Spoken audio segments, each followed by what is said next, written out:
इस पूरे संसार में सिर्फ एक ही कोना है जिसे सुधारना पूरी तरह से आपके हाथ में है, और वह है स्वयं आप। टाइम मैनेजमेंट, समय के सर्वश्रेष्ठ उपयोग के 30 सिद्धांत। डॉक्टर सुधीर दीक्षित की लिखी यह किताब।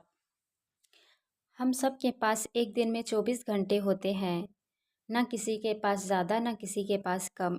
इन 24 घंटों का हम किस प्रकार उपयोग करते हैं, उसी से अक्सर तय होता है कि हम सफल होंगे या असफल।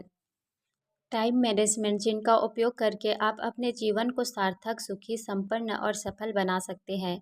चाहे आप सेल्समैन हो या नौकरी पेशा कर्मचारी, चाहे आप गृहिणी हो या विद्यार्थी, ये सिद्धांत आपकी मदद करेंगे। इन पर अमल करने से आपकी ज़िंदगी बदल सकती है और आप सफलता के शिखर पर पहुंच सकते हैं।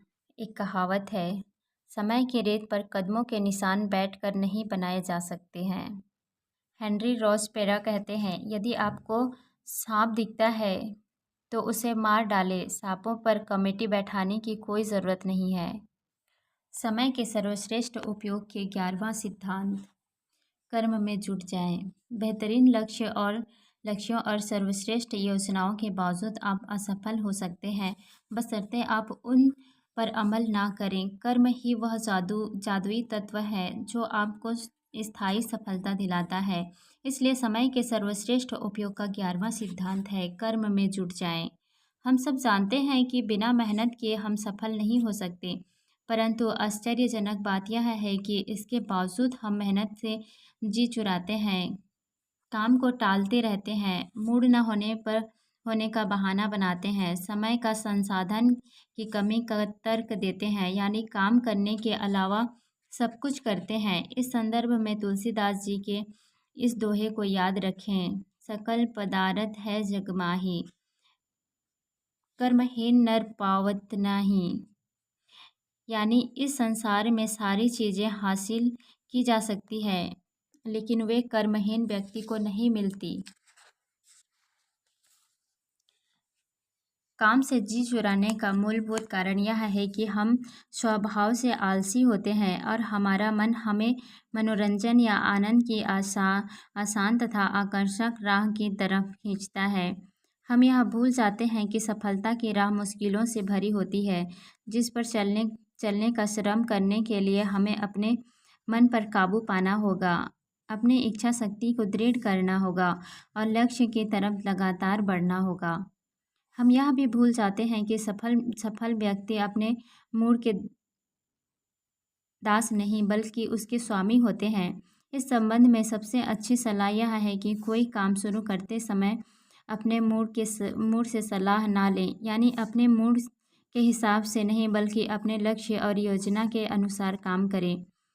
विश्वविख्यात नाटककार जॉर्ज बर्नार्ड शॉ का कई बार लिखने का मूड नहीं होता था, लेकिन मूड हो या नहीं वे लिखते थे, क्योंकि उन्होंने महान साहित्यकार बनने के अपने लक्ष्य को कभी अपनी नज़रों से ओझल नहीं होने दिया।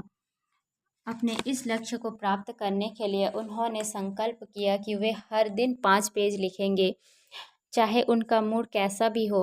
अगर आप भविष्य में सफलता की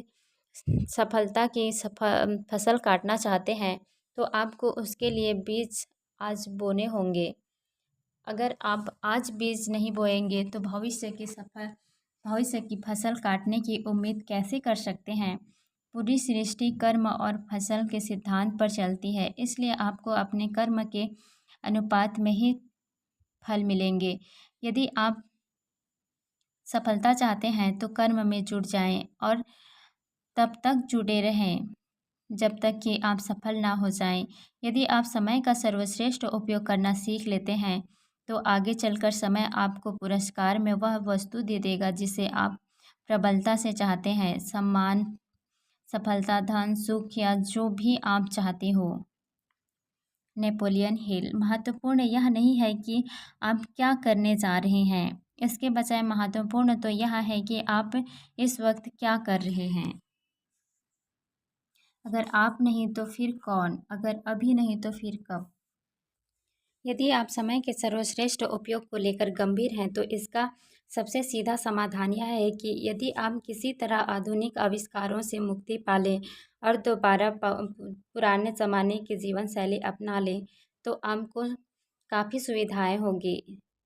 नहीं नहीं मैया, मैं यहाँ चूल्हे पर रोटी पकाने या मुंबई से दिल्ली तक पैदल जाने की बात नहीं कर रहा हूँ। मैं देखो केवल यह कहना चाहती हूँ कि मोबाइल, टीवी, इंटरनेट, चैटिंग आदि समय बर्बाद करने वाले आविष्कारों का इस्तेमाल कम कर दें। पहले घड़ी हमारे जीवन पर हावी नहीं हुई थी, और इसका सीधा कारण यह था कि ज़्यादातर लोगों के पास घड़ी थी ही नहीं। पहले अलार्म घड़ी की कोई ज़रूरत नहीं थी, मुर्गे की बाग ही काफ़ी थी। तब 8-18 की कोई लोकल पकड़ने का कोई तनाव नहीं रहता था। तब कोई काम सुबह 9 बजे हो या 9:15 बजे, कोई खास फर्क नहीं पड़ता था, लेकिन आज पड़ता है। रूपर्ट मर्डॉक कहते हैं, दुनिया बहुत तेज़ी से बदल रही है। अब बड़े छोटों को नहीं हराएंगे, अब तेज़ धीमों को हराएंगे।